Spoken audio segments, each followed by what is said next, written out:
Imagine standing at the edge of a cliff, the vast unknown stretching before you, and the only lifeline you have is yourself. It's an overwhelming and daunting experience, isn't it? Especially when the space in a relationship feels like that very abyss. Welcome to Love Shack Live, the sanctuary for those standing at relationship crossroads.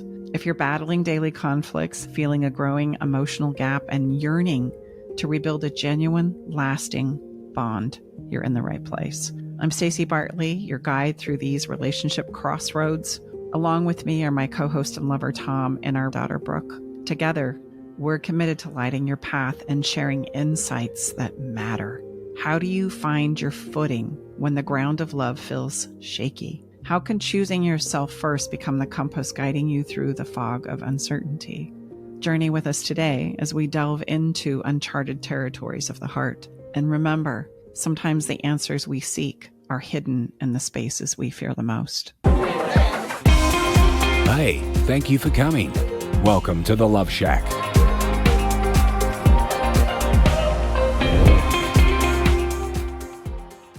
Today marks the beginning of a special journey we're embarking on together. And over the next 4 episodes, we're diving deeper into the complexities of relationship space, i.e., I need space, or i.e., I need a separation from us, our co-creation. We've crafted these 4 episode series to equip you with the essential relationship skills you need when facing the unknown in the relationship space. It's not just about navigating these challenges. It's about thriving through them. What does that look like, thriving through them? Well, we want to help you get through them with clarity and confidence as you navigate the twists and turns.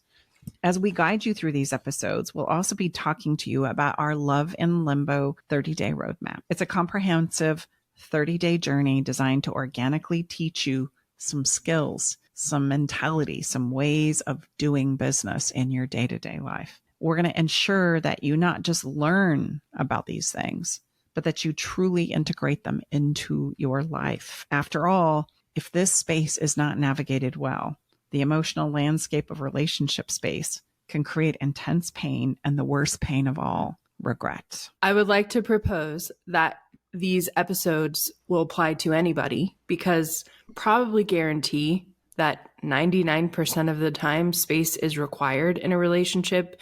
It's because they don't know these 4 skills we're going to teach for the next 4 weeks. These skills are essential for navigating through space, but they're also essential for navigating having a healthy relationship. I just want to point that out that yes, these tools and skills and new ways of thinking about relationships will help you navigate through space, but they will also help you fix, solve, repair, rejuvenate your relationship. Well, and you know what? Just because the words I need space or we need a separation haven't been spoken, I love what we said in the beginning, which is if you're starting to feel the emotional gap in your relationship, right? If you're starting to feel like things are starting to drift away, which is normal and is going to happen in every single relationship, then these things are things that you need to consider and contemplate as well. So welcome. Yeah. It's great to have you here. Let's talk about the emotional quagmire of the waiting game. The thing is, when some person, even if we haven't said we're going to need space, one person wants space, they start to take it. And they take it in lots of ways. I call this in my work bleeding out the back. It means I get busy with the kids because my emotional needs are not being met. I stop investing time here. And it may or may not be because my emotional needs are not being met. It might just be that we've had a child or 2 or 3, and then all of a sudden this is consuming all my bandwidth. And then me thinking about focusing on my relationship with my person starts to kind of drift by the wayside. Or let's say my career picks up and the demands of that career or our financial situation becomes such that I need to get a second job to make things turn and work. And I become hyper focused on paying the bills and making this whole thing work because I'm the provider end of the equation. Then I can also stop focusing on meeting my emotional needs and my partner in this relationship journey. And I always call the relationship journey the redheaded stepchild, which is kind of funny because I'm a redhead myself, but it really kind of is. It's like the last thing we think about when it comes to day-to-day life. We tend to be focused more on the health and the kids and the money. And then we get down the road with that and think, man, I don't even know you. Like, what happened here? How did we end up here years later, sometimes decades later? And it's usually the thing that gets our attention in the very last scene or the very last chapter of life. And we seem to value it less than all the others. It's kind of like the thing that gets pushed off for later, expecting it to be there, expecting it to thrive because we came together and we had this incredible experience, whatever that might be, fill in the blank for you. And just like anything in our lives, anything that we don't give our attention to tends to atrophy. And that's true about relationships as well. And so more times than not, couples don't necessarily fall out of love with each other. What's happened is they've just stopped nurturing the relationship that they once had, and slowly day in, day out, because it's neglected, it ends up atrophying to the point where we don't love each other anymore. And so relationships, just like our health and our fitness and our finances and our budgeting and all of those things that we find important, relationships are at the heart of the matter. They're at the foundation of life.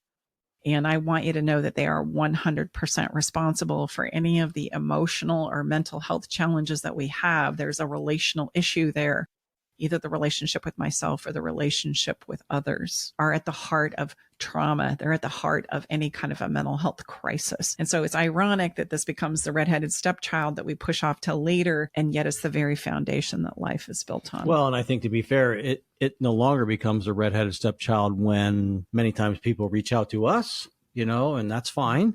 Right. So the proverbial house is burning down, and maybe you find yourself in this place if this is how this asking for space experience has you, and that's fine. We're going to help and support you get through this. But yes, as Brooke and Staci has said, I mean, it's interesting. I remind people when I'm on clarity calls with them, isn't it all the stories that we read when people are at the end of their life journey? It's usually always around some type or types of relational regret. And then everybody said, oh, of course. I said, well, if that's the case, then if we're going to hack and reverse engineer, those are popular terms we all hear about, then maybe we should get busy understanding and getting better at love now until we're at the end of our deathbed. I think that's a fair place to look at this. Let's not wait till we're at the end. And how about if we got busy now investing? Everyone understands how to be more successful professionally. And yeah, if you have a health interest or a hobby, I call it the currency of commitment: time, money, focus, study, energy, all has made everybody successful in these other areas of life. Well, the good news is, so it is here. Relationship is a skill-based journey. It's not only for the chosen few. That's fairy tale. But I think a lot of us maybe don't understand that those currency of commitment is required here, just like it is in other places of success in our life. For sure. And we find ourselves in this emotional quagmire. It's usually some version of waiting or crossing our fingers and just hoping that this is going to go well, that it's okay to kick the can down the road and address it when I have time or when I have the resources to do so, or when I can fit it in. It's the afterthought. It's the aftermath. Or I'm in this place where I'm waiting to see what somebody else is going to do. And I'm afraid to do anything because I don't want to do the wrong thing. So we're just going to hope that this goes well. And it puts me in a place of waiting as a human being. And I just need you to understand that the emotional turmoil when someone dear to us requests space, it begins a tsunami of racing thoughts because we don't do so well in the waiting game as a human being overall. So if by chance you're feeling crazy right now because there's been a gap or there's an increasing emotional gap, or somebody in your relationship has actually asked for space or a separation, I just want you to know you're in really good company, because our tendency in the space of the unknown is to overthink, overanalyze. And the dangers of our mind's narratives in the absence of clear communication turn into a horror picture. It's kind of like get your popcorn, get your Coke, right? What you're going to come up with next is going to really kick your ass. So settle in and start connecting dots that sometimes don't exist into a narrative that makes sense to you. And that's what we do. Like you said, we have all these questions come up when our partner asks for space. They're pretty awful questions too. Like, what did I do wrong? How can I fix this? How can I fix everything in our relationship? We put all the responsibility on ourselves and onus on ourselves that we're the reason why the relationship is failing. And then we have to basically cut ourselves off from our person because we feel that if we ask any of those questions, it's going to push them away even further. So we're scared to even ask any of those things because we don't want to ask the wrong thing and then have them say, no, the relationship's over, I want to break up. To sever something inside of yourself and just lop it off. But then that leaves you with so much turmoil and shit inside of you that has no outlet. Well, here's the thing. Left to my own devices, mine is going to scramble for answers and meaning, even if it needs to make up a few things. And the reality is we are human beings. We're not perfect. We're not superheroes. We're not invincible. We're just mere mortals having a very human experience, which means, yes, there are things that are not perfect about us. Yes, there are mistakes that I have made. Yes, there are times when I have been a straight up, fill in the blank, any label you choose, go ahead and insert it, because we all have a rap sheet as a human being. There is no perfection here. We are very, very messy. And so when I'm scrambling for information because I'm not getting it from anyone, then I'm going to implode on myself. I'm going to take those mistakes that I know I've made, or those shortcomings that I know I have, or there's places that I know I haven't arrived yet inside of myself. And I'm going to make up a narrative about that this is why this must be happening. And this is why we turn on ourselves. It's the thing that makes sense. It's the only thing that we can justify. It's the only thing that I can assert some kind of power over. And it's very easy to make sense of those things. So I can start racing in and imploding on myself very quickly. I also just want to point out that as a child, in a parental type of a dynamic, even in that infancy, whether I'm 3 months old or 3 years old or, 13 years old, the tendency is to still turn in on myself, even though the parents are doing some things that may or may not be understood later in adulthood. I still resort to myself as though I must be the problem. It must be me. I must be not good enough, not worthy, not acceptable, not lovable. It must be because I didn't take out the trash or say it right or dress correctly or show up in an appropriate manner. And I just want to point out here, my only intention is to point out the tendency that we all have as a human being when making sense of the unknown is to turn on ourselves. Because literally, when you think about it, that's the only thing I can amass control over. And so it's an easy go-to, especially knowing that none of us are perfect. None of us have it all figured out. And all of us have a rap sheet. And so could we please just take a breath right here and give ourselves some grace? Well, and I would just add to that let's just be honest, none of us like the unknown. So this is why we do what Staci just described. Navigating the uncertainty of life, it kicks all of our fannies. This is why we go to these great extremes to find some kind of a meaning that we attach. Okay, no, this is why it happened. Well, you have no freaking idea, because like Staci reminds us, we don't have the intel.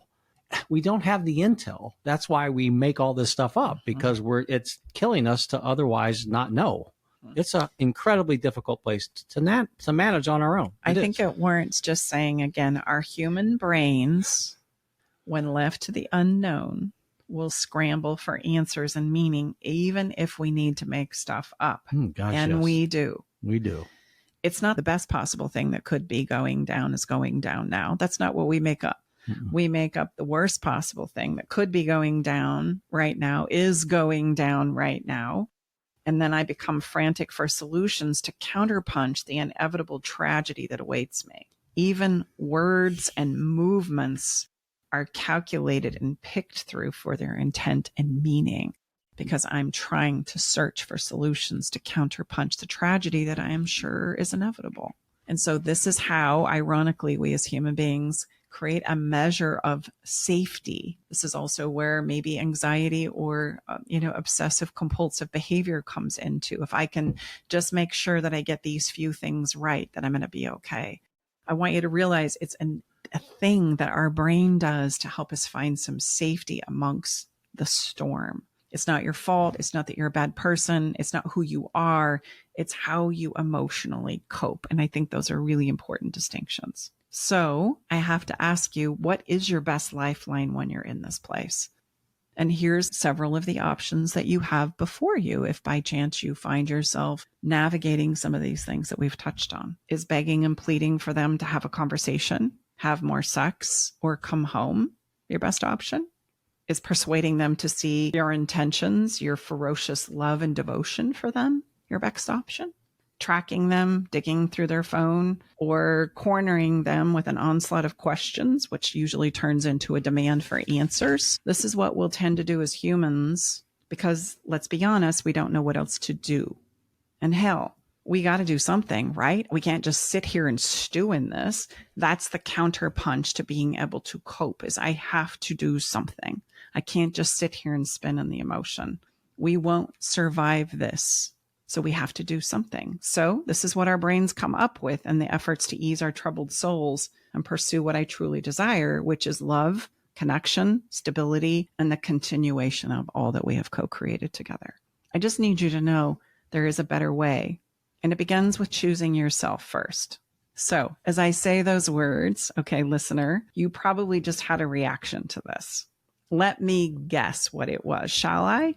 Number one, maybe it was a laughable disbelief. Like, really? That's all you got for me? Choose yourself first. Oh, that's so cute. Or how about the dismissal reaction? Like, yeah, right. I just got to choose myself first, right?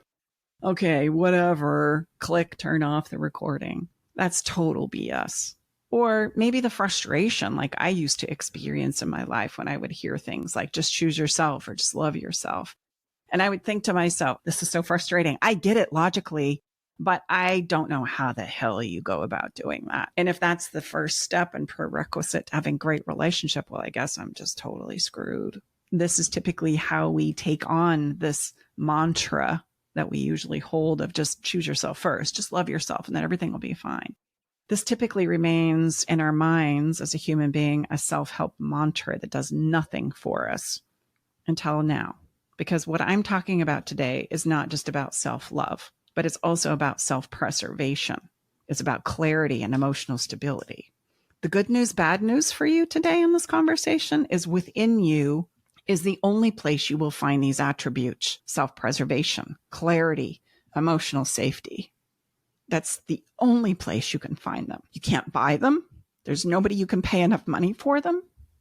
And you also can't give them to anybody that you love, which has to be one of the most frustrating things as a lover and as a parent, to not be able to give the attributes that you see so clear within another human being. They have to find them for themselves. And I'm getting emotional here because I guess on one side, I'm passionate about knowing that this is true. And on the other side, I can feel the frustration of, even in my own life, the years and decades that I have been frustrated personally with these same conversations. Choosing yourself is how we anchor ourselves in the stormy seas of life. Without this anchor, we will, as human beings, become tossed around like a ship without an anchor. It also happens to be one of the most courageous things you will ever embark on in your lifetime. If an anchor is not found, it's very easy for us to turn into a crazy person. And I've also had personal experience with that.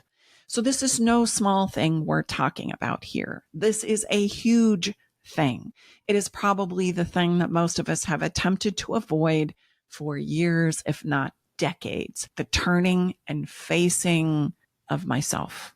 And so as we embark on this, it's not just some cute little self-help mantra. It is something that we all, at some point in time, probably because of the immense pain we find ourselves in, will finally get put in a position where we're like, fine, okay, I'll do it. I'll do it. I'll turn and face myself. Okay, I guess that's my last option. The proverbial, we're going to cry uncle.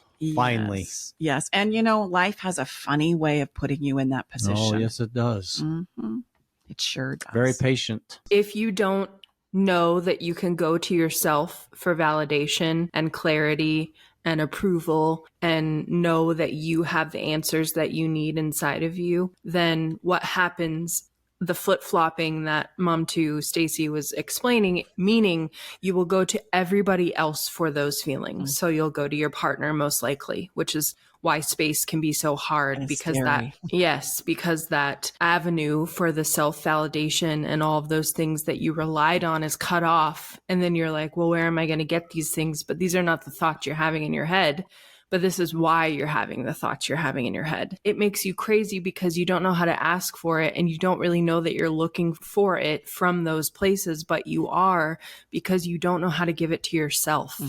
And it just makes life so difficult and so unpredictable. You don't have that feeling of calmness and grounding inside of you that you could have if you chose yourself first. There's words that I just read in a poem. It was actually written to a devoted lover, but it's very much on the basis of what you've just described, where it says, you tell me that you love me even when I feel numb. You tell me that I'm strong when I feel weak.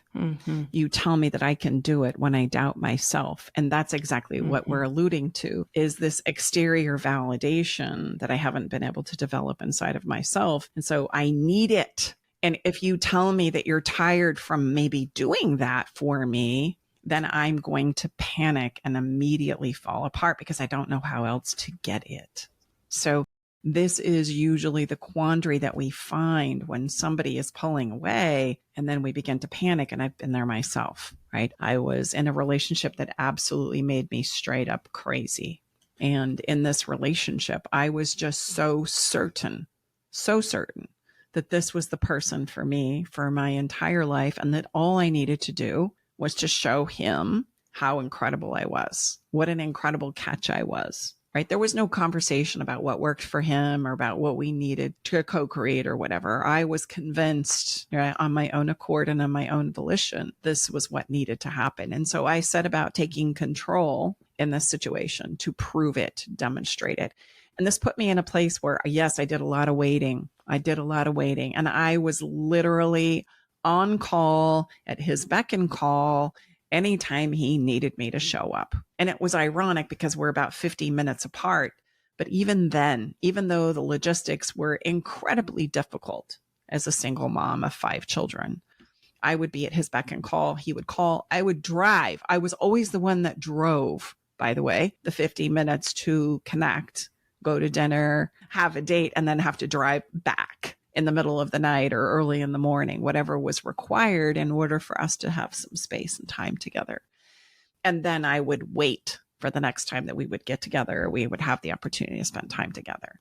And in this pursuit of negating myself, in this pursuit of being willing in my own thinking to do whatever I needed to do to be that demonstration and to take every opportunity that came my way to do it, I literally turned into a stalker.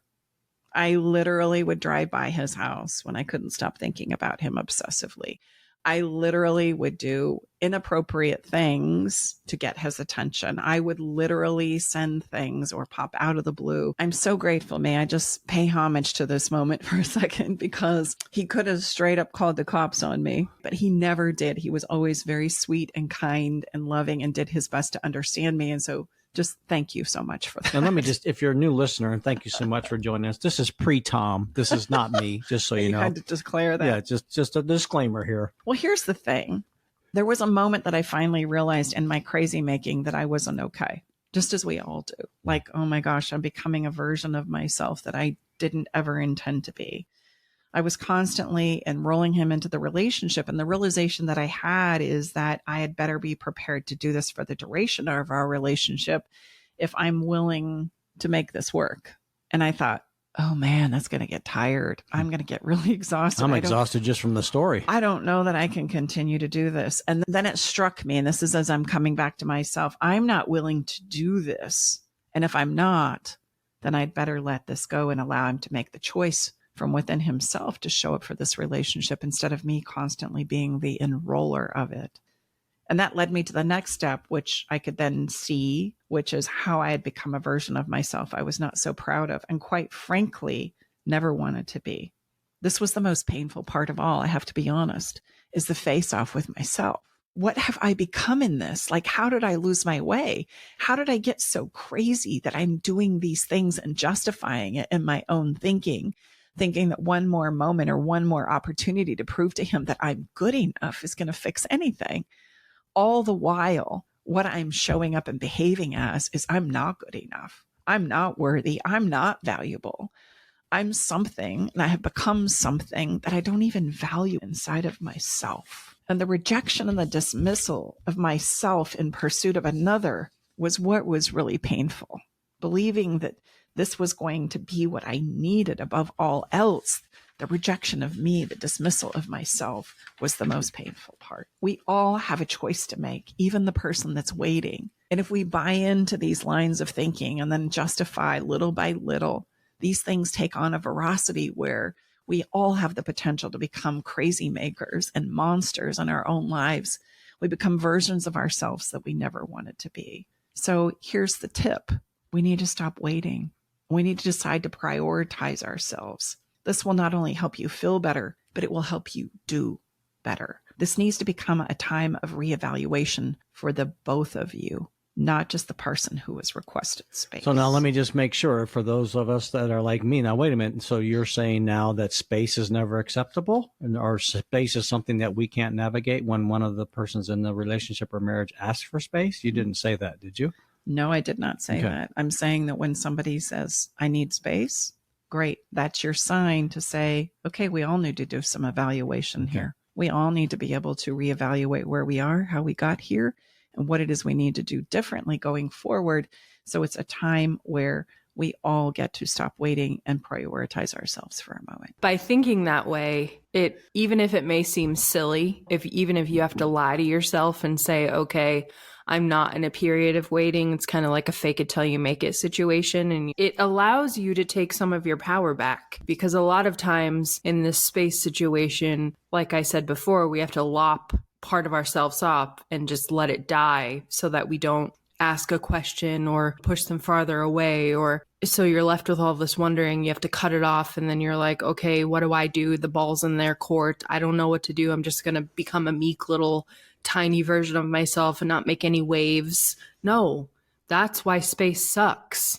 By saying we're both going to be doing some evaluation, we're both going to be figuring out what works and what doesn't work. Mm-hmm. It allows you to take the power back that you rightfully deserve, because the relationship is just not about the person who needs space. You both are in it. So by reframing that in your mind, you can say, yeah, I matter too. My feelings and my thoughts about these situations are just as important. And so it gives you a little bit of a rebalancing to make you feel like you're not just at someone else's beck and call. Well, and it's not necessarily a lie. I want you to see how we become crazy making is by negating ourselves in the pursuit of thinking that when this person comes back, or I just enroll them in these certain ways, then everything is going to be fine. It's not going to be fine.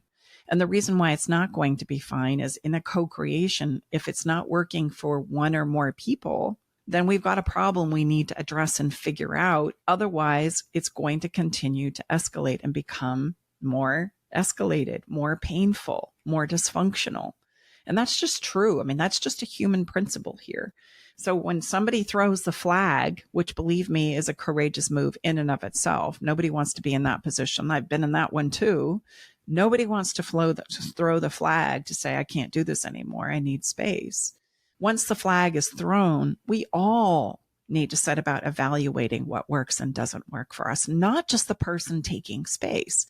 And like Brooke said, this is where we give our power away. We give our power away because we think we're just supposed to wait, and that's my job. And then we start doing all those things we talked about in the beginning of this conversation, right? Our brains go on steroids. We start putting things together. And the net result of that is always going to implode on yourself, because we're not perfect, because we aren't messy, because we all have a rap sheet.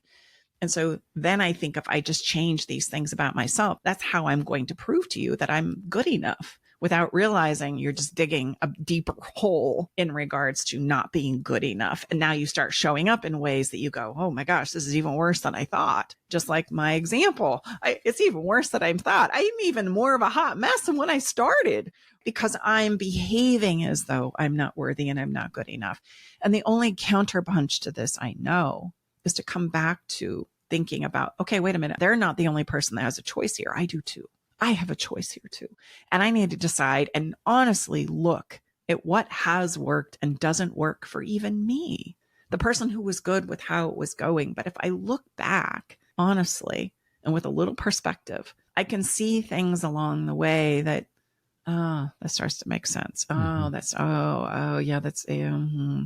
Yeah. I know this thought process very intimately. When I started seeing things about my marriage, I'm now divorced, seeing things, I was slowly discovering them over time. Like, oh, wow, this is a problem. This is a problem. This is a problem. But I never wanted to admit it to myself that it was a problem for me, because I knew that once I did, it would be a snowball effect and I would need to make some changes in the relationship. And I wasn't ready to admit that. Admitting that to yourself is it's kind of like a gate that you have to open. You have to be like, okay, I am ready to have these thoughts, because it's sort of a self-protection mode that you do by not allowing yourself to go there in your own mind, even though you need to go there. But you know that once you do, there's going to be some difficult conversations that have to take place on both sides of the partnership. And you have to give yourself permission to say, I'm ready to do that, because it's going to be hard. Let me Well, ask you a question. Makes it hard. Yeah, I was going to say, sorry, we talked. That's let me exactly ask you, what makes it hard. Yeah, no question. And is it fair to say, in the 10 years we've been doing this, babe, and the people that we've had the pleasure to work with, I would sense most people know in a relationship when things aren't going well. And so as much as the space conversation and I need space comes up maybe out of the blue, it's probably not really, to be fair, most often not out of the blue. Well, it usually boils down to one person has become adjusted to this way of life, and it works for me, and I'm good with it, and I'm doing my role, and there's things about that role or that dance or that pattern that I'm okay with. And so I think that we should, because I think we should, both of us collectively should be able to go the long haul on this premise, because it works for me. Right. Without realizing and recognizing, just because it works for us, it's a cognitive bias, right? Just because it works for us doesn't necessarily mean it's working for the other person. Right. And so when the flag gets thrown, there's an evaluation time. That's literally what the person who's saying, I need space and separation, is asking for. I got to figure some things out. This isn't working for me. That's literally what they're saying. And it's an opportunity for everybody to reset if we hold it in that light. Where we tend to go, because we don't have conversations and support and ways of proceeding with these types of things, is I'm going to either attack the person for needing space and not being able to stay committed in it and be as good with it as I am, or I'm going to implode on myself and go, oh, it must have been because I didn't do this right, or I didn't do this right, or it wasn't enough here. Well, and there's a myriad of things that we can all pull from as a human being, from the way I said it, to the way I dress, to the shape and size of my body, to the way I think, to the fact I don't want to have sex.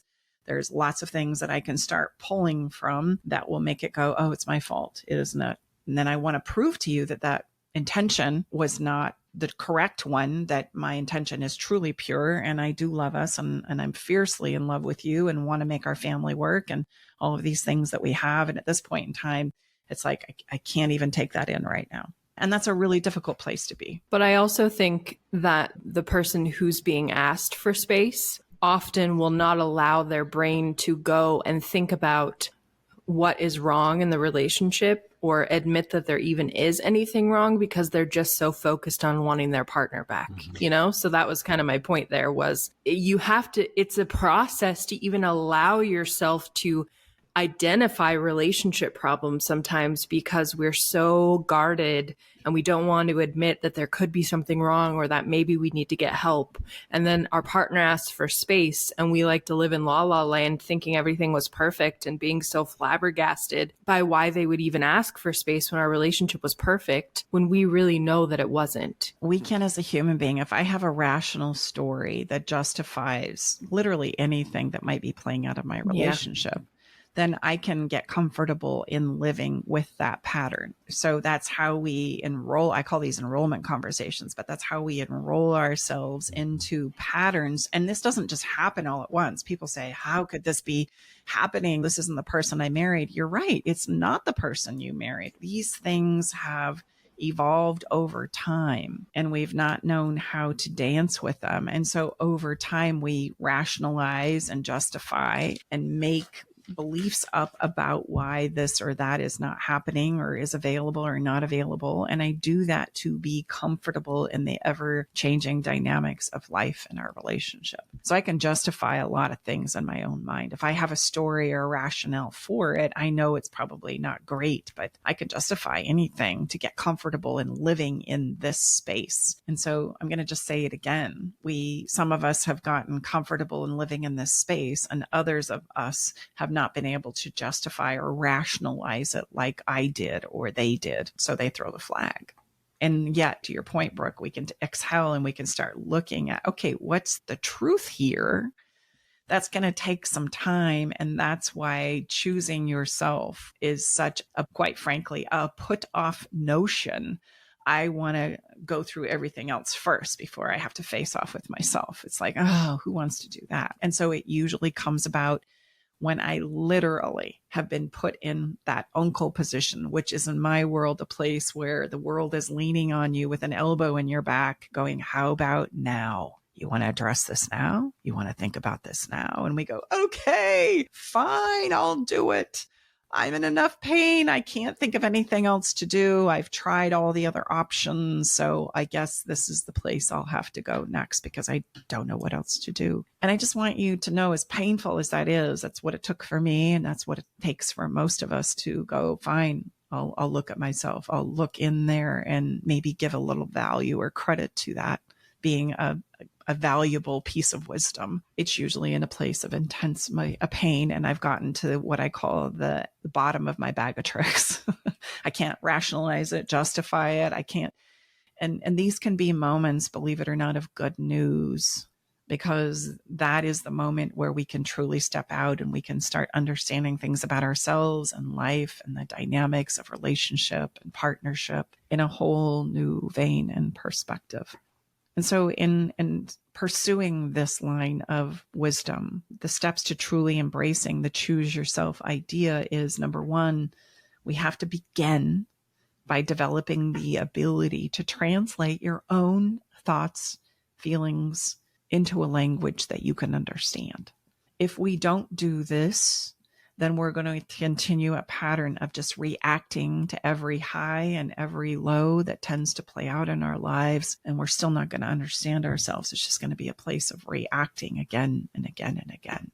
Developing an understanding of yourself is what's needed. Without this, we have a tendency to want to control and manipulate our partners in an effort to help us feel better in the chaos of our own minds. If I can't go to myself to manage this, then I must control the exterior environment and people with which I am around and live within. That's why I say there's really only two options. I either find a remedy for myself or I'm going to take it out on others in an attempt to help myself feel better. And that's just a human principle. It doesn't make you right or wrong or good or bad. It just is a way we cope as human beings. So these are some of the principles that we've got to understand. And then we can start to see ourselves in the interplay of it. And my hope here is that you'll give yourself some grace, both you and your person who are probably doing just the very best they know how. That ability is something that we need to develop and take on as something that I gift myself and that I gift my partner, whoever that might be. Because if I can't do that translation for myself, there's nobody else who can. And if I expect my person to know, which many of us do, then that puts me in that place where I'm manipulating and attempting to control them to get what it is I ultimately need. And I have this magical type of thinking that somehow they're just going to know if I insist on it enough and berate it enough and fall apart about it enough, demand it enough. And the reality is it doesn't make any sense to them. And the reality is I really don't understand it enough for myself to be able to teach it or showcase it or ask for it. That's where a lot of relationship breakdown actually takes place. So the first step in choosing myself first is I've got to be able to do that practice. And it is a practice. It's something that I need to get better and better and better at. And at first it feels really clunky and awkward and silly, Like, I don't know myself. Whatever. I don't know what I want. The hell I don't. Yeah, actually, I beg to differ. Just translate it into a language that you can tell me, and then we'll see where you're at with that. And most of us go, okay, maybe you're right. Maybe I should do a little. Well, I was just going to say, don't feel bad if like, gosh, I don't think I do know how to do that. Well, most of us don't, to be fair, because how much time have you spent practicing that skill to be able to share that? And if you can't put it in words and that you understand, then how the heck would we ever be able to be expected to share it with our special someone? Like, you can't. You're dead in the water. Exactly. So that should be great news. So, okay, well, yeah, I probably need to work there. Yes, most of us do.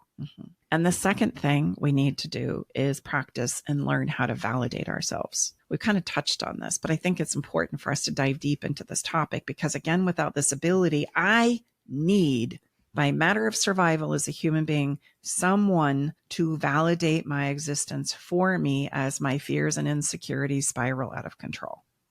That's just the way it works, like it or not. Here's the reality. I can't get enough of what I don't already have inside of myself. I can't be sick enough to help the sick. I can't be poor enough to help the poor. And I certainly can't contribute to a co-creation with love and support if I don't have it to give. It's going to come off as some form of control or manipulation. Here's the thing. I've got a couple of questions for you right now to help you evaluate how you're doing with this validation of self, because this can be a tricky one to get your head around. So here's a few questions for you to consider. Can you give yourself credit and reassurance for how you feel or what you do or did, even though others don't see it or agree? Or is that a challenge for you? How about this one? Can you make a decision without the buy-in or approval of others? Or how about this one? Can you be open to hearing others and their opinions and points of view, and then take that information and make a decisive decision or request for yourself? Or do you lose your voice? Or do you pretend like you agree instead? And the last one I have for you to consider is, can I let go of my need to control others and manage my own needs when I need an emotional remedy? I'm a hot mess. I don't know what to do. I can figure out what that remedy is for myself, and I don't need to take it out on others, and I don't need to control others in order to get that need met. I can simply ask for it. Those are questions that help us evaluate, do I have the ability to validate myself, or do I need to get better at those things? And if you're like most of us, you're going to probably need to get better at those things, because what we tend to do is need others' approval. What we tend to do is have an inability to make a decisive decision about what I need to do for myself, regardless of what somebody else may or may not think about it. I have a really difficult time giving myself credit for what I do and the person I believe myself to be, even when somebody doesn't see or acknowledge that inside of myself. Those are usually things where I get really hung up as a human being. So I want you to know the ripple effects of coming home to yourself is this. If we were to do those two simple things, translate my own thoughts, feelings, and emotions into a language that first I can understand, it gives me a tremendous amount of self-esteem and confidence. And then I could begin practicing the validation of myself, being able to anchor myself through the unknowns of and ups and downs of life and love. This is going to provide you with long-term benefits and the ability to choose and know yourself first, not just in the context of the relationship space, but in overall life. This is where genuine self-esteem and confidence comes from. It comes from within you, not the control of others. Choosing oneself will allow you to better understand your very own needs and desires and boundaries, which I just, for the record, want to state is where I end and you begin. It is not a power play. It is not a push and pull. It is the acknowledgement of where I end and you begin. And emotionally, sometimes that can be really difficult. Like, what am I responsible for? What do I need to take acknowledgement for? And what is not mine to pick up and try and fix and protect and overlook and oversee because it's at the end of me? Those are important things to discover inside of yourself. And this is all going to lead you to healthier relationships and a more grounded sense of self. These things that we've touched on today in this conversation are going to take you much further than just being able to navigate the unknowns in life and love. Yeah, and I think I would sense perhaps these seem counterintuitive, but when you can really give yourself some time to marinate on them, I always remind people when I'm talking on our calls, like, look, at the end of the day, to be fair, all of us only can truly, really manage ourselves. That's the only thing we ultimately have the control over. And so when we're flailing in this place of unknown, which we just talked about, none of us like that. I don't like it at all. Then we're going to do everything we can except probably what we're suggesting that you do. So this is going to give you that place of repose, and the place like Staci likes to call where you're just you're not bleeding out the back, man. You're hemorrhaging out the back. Your emotional gas tank is either flickering on empty or it's bone dry. Most people, when I ask them that in these recent conversations I've had, like, Tom, it's empty. There's nothing there. So we've got to get some deposits back in. And what Staci has just outlined for you in the next 3 episodes is going to give you some deposits back in. Like Brooke said, give you some control back into your life. Like, yeah, you matter. You have a voice in this as well. Mm-hmm. And I think that's really great news. It really is. Choosing yourself amidst the storm will provide you with the calm and the sanity that you're looking for. I literally know of no other healthy, mentally and physically way of giving you direction at this point in time in your journey. This is the way, especially during times of relationship uncertainty. The quote that kind of sums up this episode for me, at least, that I would love to share with you is the one by Leo Buscaglia. Most of us are strangers to ourselves, asking other strangers who are strangers to themselves to love us. Oh, boy. Yeah, And that really puts us in a place where, what do we have at the end of the day there? A lot of crazy making, which brings me to this whole thing, coming to yourself, choosing yourself first. It's going to bring me to our next episode, which is going to be the need for what? Courage. Courage to build the one relationship that is guaranteed to last you a lifetime. And guess which one that is? The one with yourself. What is courage? Can you develop it? How does one go about doing it? We're going to cover that in our next episode. And listen, as we wrap up here, I want to encourage you to check out our Love and Limbo 30-day roadmap, which will be a daily journey together as we learn and practice all that we have talked about here today and for the next 3 episodes. If this is for you, I'm going to encourage you to jump in as the journey begins October 1st, which is coming up in just a short period of time here.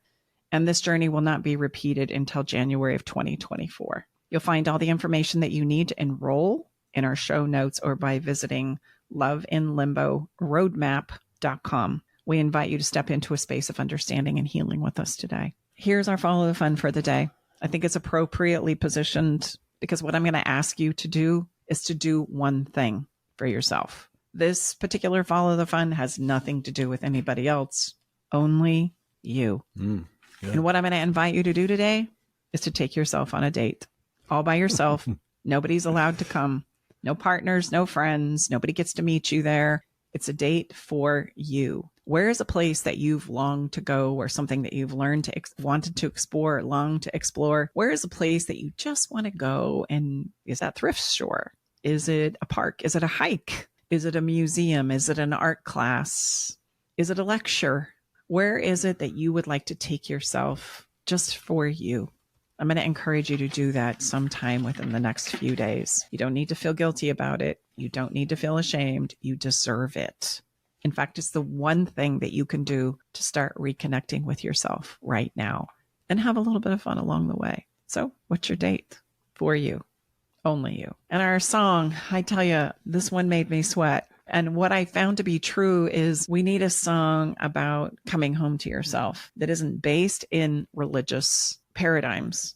Not that that's a bad thing. I have no problem with that. But for us who are trying to keep it, neutral, I had a really difficult time finding one that wasn't necessarily based in some form of religion. And so the song, I love the words. I love the lyrics. The song itself, the melody, maybe not so much. I just wanted to disclose that on the front side. But the words are exactly what it is I wish I could say to you today. I selected it for you. It's by Fearless Soul. And the name of the song is I'm My Own Hero. The words are, I'm perfectly capable of creating a life I love. I'm learning to love myself and make peace with what I can't control. This is my life.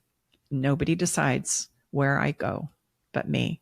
And I think that's an empowering message to leave you with today, dear listener, after our conversation today, that you really are in charge of the life that you live, even though people are saying and doing things that you did not plan on, you did not count on, you did not anticipate. But always remember, you have the power of choice, and this is your life too. So take some time and empower you with yourself. Empower yourself with that thought.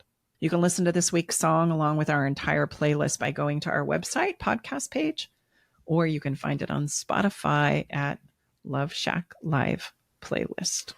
It's been a pleasure to be here with you today. And if by chance you have questions about this episode or shares about how it's impacted you or the thoughts and feelings that have come up for you, we would truly love to hear what you have to say here. And if this has been beneficial and you're thinking of someone in your sphere of influence who could benefit from this conversation, we invite you to share it, to subscribe, and to pass this information along. There are a lot of people hurting out there because they find themselves in this space. And I want you to know you're no longer alone in the storm. We're here to help and walk with you every step of the way. Bye-bye for now. All right, it's time to leave the Love Shack. But before we part ways, we want you to know our door is always open and we'll leave the porch light on, ready to welcome you back whenever you need a dose of relationship wisdom. For more resources and tools, visit us at loveshacklive.com.